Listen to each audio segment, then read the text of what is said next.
آداب بچوں، آج ہم پڑھیں گے سبق زعفران، تو اسی کے بارے میں ہم پڑھیں گے، آپ غور سے سنیں گے۔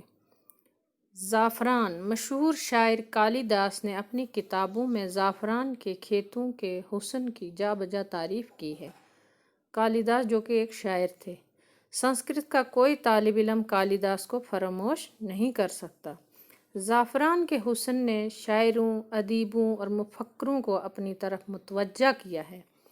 زعفران کے کھیت کو زعفران زار بھی کہا جاتا ہے۔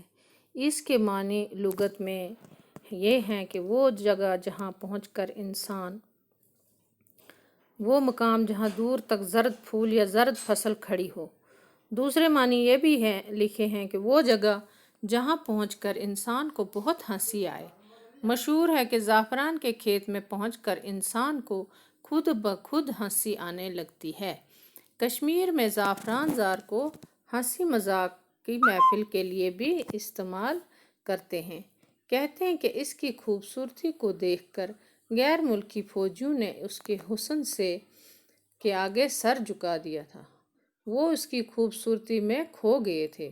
کہا جاتا ہے کہ سکندر اعظم کے یونانی فوجیوں نے جب کشمیر کی وادی میں زعفران کے کھیتوں کا حسن دیکھا تو وہ حیران رہ گئے۔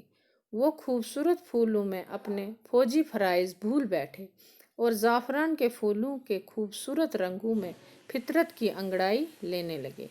ابوالفضل نے آئین اکبری میں زعفران کی عجیب تعریفیں کی ہیں۔ اکتوبر اور نومبر میں سرینگر سے کچھ دور پامپور میں زعفران کے کھیتوں کی خوبصورتی دیکھنے کی چیز ہوتی ہے۔ پامپور کے علاوہ کئی اور علاقوں میں بھی اس کی کاشت ہوتی ہے۔ زعفران کے پھولوں پر جب چاند کی دلآویز روشنی پڑتی ہے تو یہ کہنا پڑتا ہے کہ اگر کوئی وحشت ہے تو بس یہی زمین ہے۔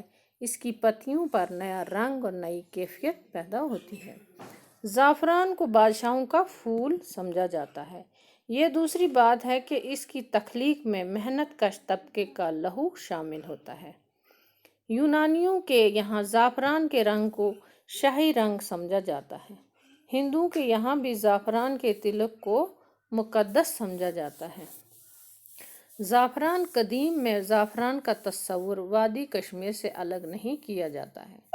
یہی وجہ ہے کہ زعفران کو کشمیر راجا بھی کہا جاتا ہے۔ زعفران کی خوشبو سے یونان کے تھیٹر، دربار اور ہال مہک اٹھتے تھے۔ کشمیر سے لے کر یونان تک مختلف دواؤں میں زعفران کا استعمال ہوتا رہا ہے۔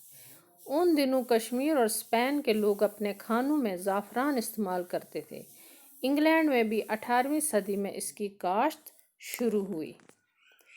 زعفران کی کاشت ایک مستقل فن ہے۔ اس کی کاشت کے لیے خاص قسم کی ڈھلوان زمین درکار ہے۔ جولائی اور اگست میں بیج کے بلب ڈالے جاتے ہیں۔ ایک بار ڈالنے کے بعد تقریباً 14 برس تک اس پر زیادہ محنت کی ضرورت نہیں ہوتی۔ اکتوبر میں پھول نکل آتے ہیں، پھر ایک خوبصورت باغ ہماری نگاہوں کے سامنے ہوتا ہے۔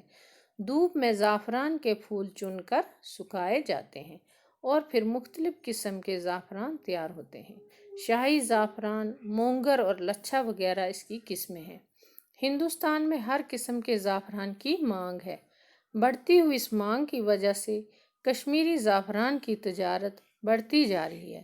کشمیر میں زعفران کی کاشتکاری بڑے پیمانے پر فروغ دینے کے لیے مرکزی و ریاستی حکومت نے کئی منصوبے تشکیل دیے ہیں اور ایک طویل منصوبہ نیشنل زعفران مشن کے تحت ہاتھ میں لیا ہے۔ امید ہے کہ جدید سائنسی طریقوں سے بھی کاشت کرنے کی کوشش کی جائے اور کالی داس نے اپنی نظموں میں زعفران کے حسن کو جس خوبصورتی سے بیان کیا ہے اس کی اصلی خوشبو تمام دنیا میں پھیل جائے گی۔ تو یہ تھا آپ کا زعفران کا لیسن۔ خدا حافظ۔